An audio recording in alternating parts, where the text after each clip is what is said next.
Olá, aqui estamos novamente para apresentarmos umas reflexões para a nossa formação enquanto espíritos em busca de esclarecimentos. Antes de adentrarmos ao texto, vamos buscar o recurso da oração. Vamos orar. Senhor Deus, Pai de misericórdia e de amor, nesse instante em que nós nos reunimos, rogamos as vossas bênçãos e o apoio incondicional dos nossos benfeitores, para seguirmos junto às reflexões propostas do tema deste momento.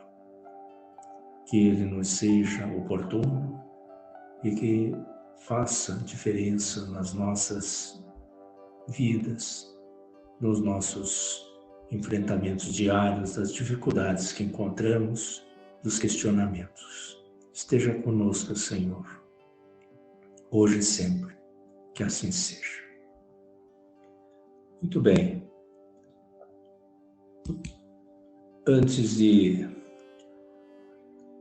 entrarmos praticamente no tema, vamos compartilhar, para iniciar, um documentário que encontramos na Netflix, cujo título é Meu Amor, e que relata a história de vários casais de longa convivência, da qual destaco a história de Kinuko e Haruhei.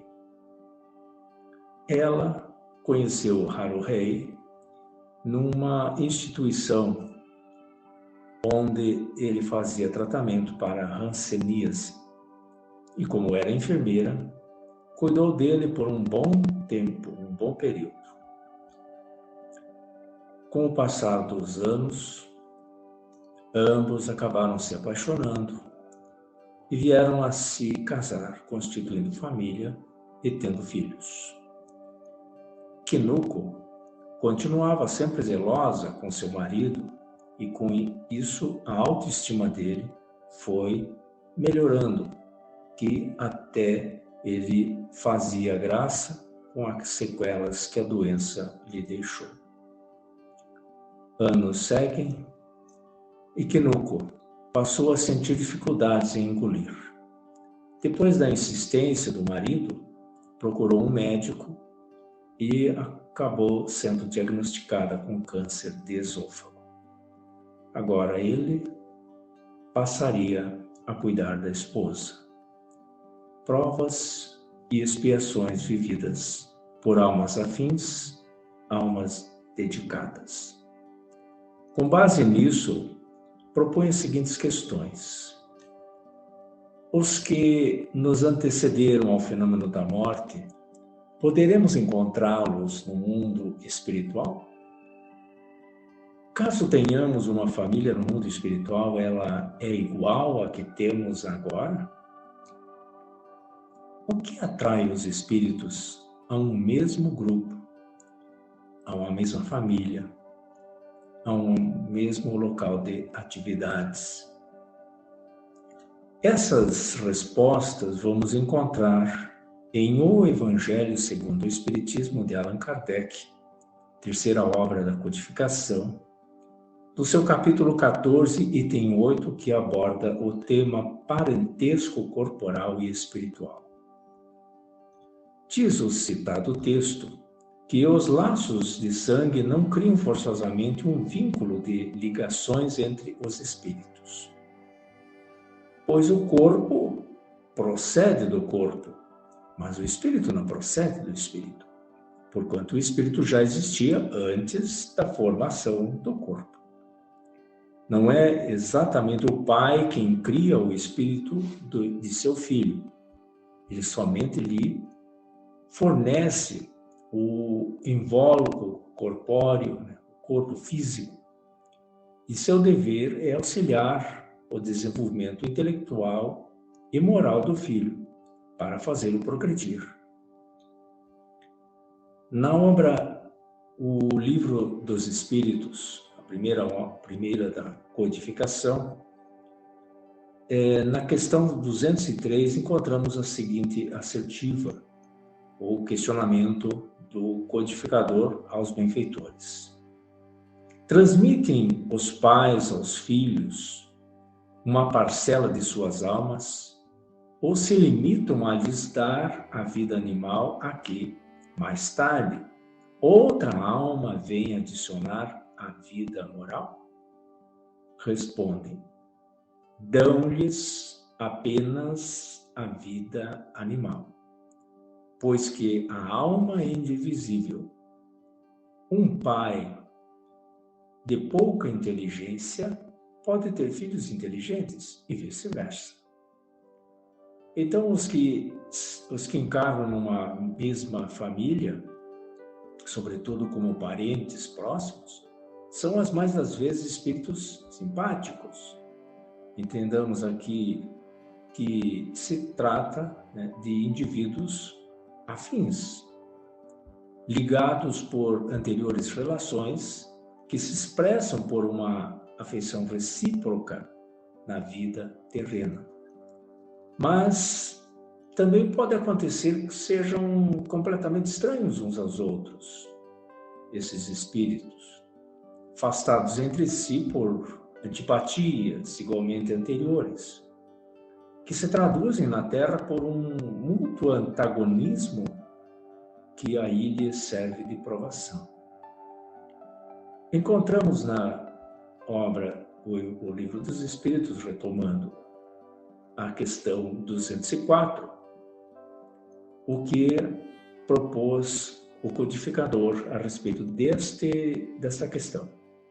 Uma vez que temos tido muitas existências, a nossa parentela vai além da que a existência atual nos criou? Isto é, temos muito mais conhecidos e parentes do que aqui hoje temos no mundo físico? Não pode ser de outra maneira, diz. Respondem, né? A sucessão das existências corporais estabelece entre os espíritos ligações que remontam às vossas existências anteriores.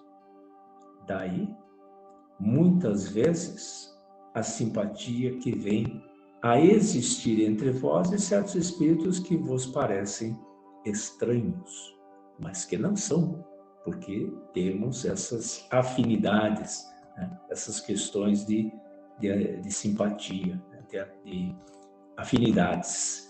Então, não são os da consanguinidade, né, os verdadeiros laços de família, e sim os da simpatia e da comunhão de ideias, os quais prendem os espíritos antes, durante e depois de suas encarnações. Com isso, entendamos que dois seres nascidos de pais diferentes podem ser mais irmãos pelo espírito do que se o fossem pelo sangue, pelo corpo físico.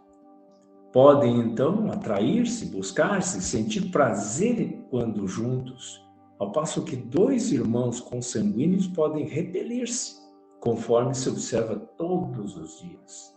Problema moral que só o Espiritismo, nossa bendita doutrina, podia resolver pela pluralidade das existências.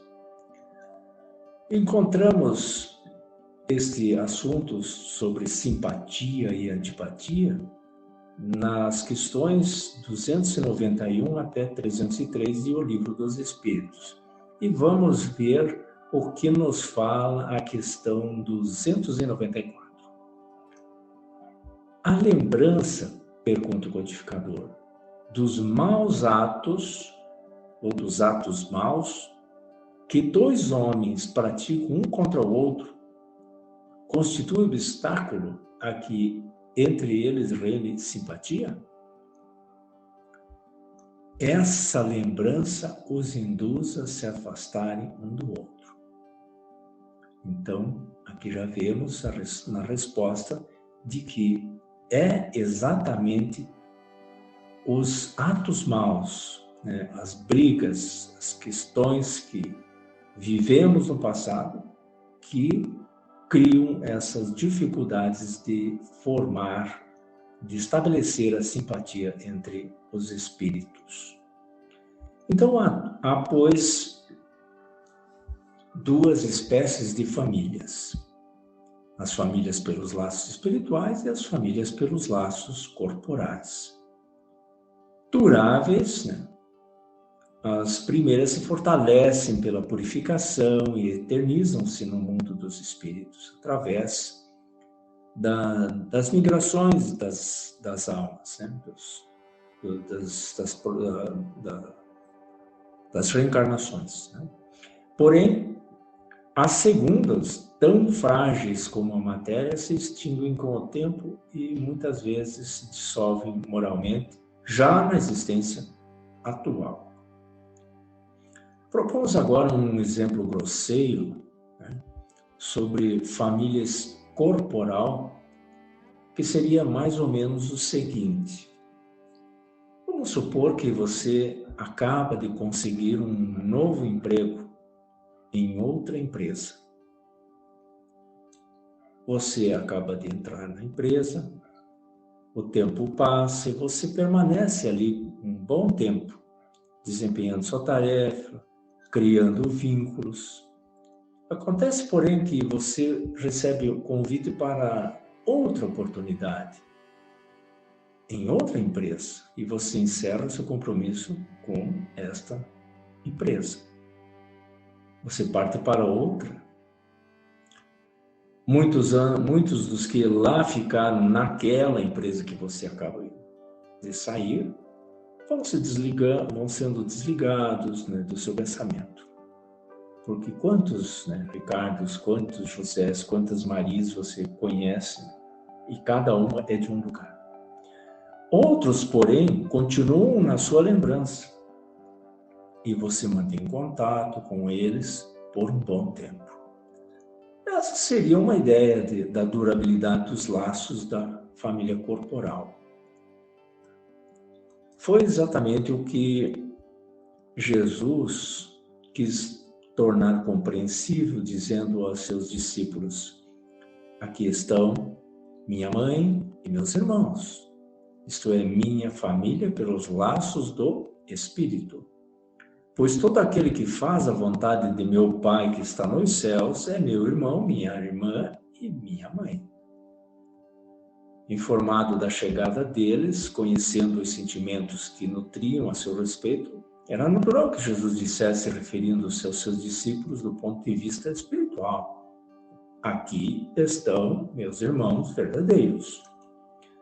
Embora na companhia daqueles estivesse sua mãe, ele generaliza o ensino de que de maneira alguma implica que para Jesus sua mãe, segundo o corpo, nada lhe era como o espírito, que só a indiferença lhe merecia. Exatamente, não seria essa a proposta dele. Né? Provou suficientemente o contrário, em várias outras circunstâncias. Resumindo o nosso papo de hoje. Primeiro, o corpo procede do corpo, mas o espírito não procede do espírito. Né? Aprendemos este conceito.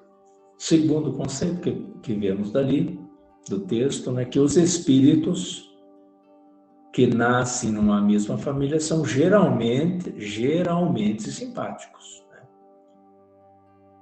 Mas, no conceito 3, nós podemos dizer que alguns, porém, podem ser estranhos entre si.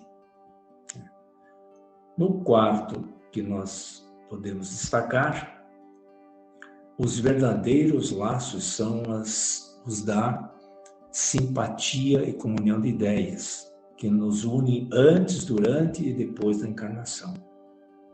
Um quinto conceito: com isso entendemos que há duas espécies de família, por laços espirituais e por laços corporais. E finalmente, a sexta, que compreendemos agora o que quis dizer Jesus com a sua fala em relação à verdadeira família.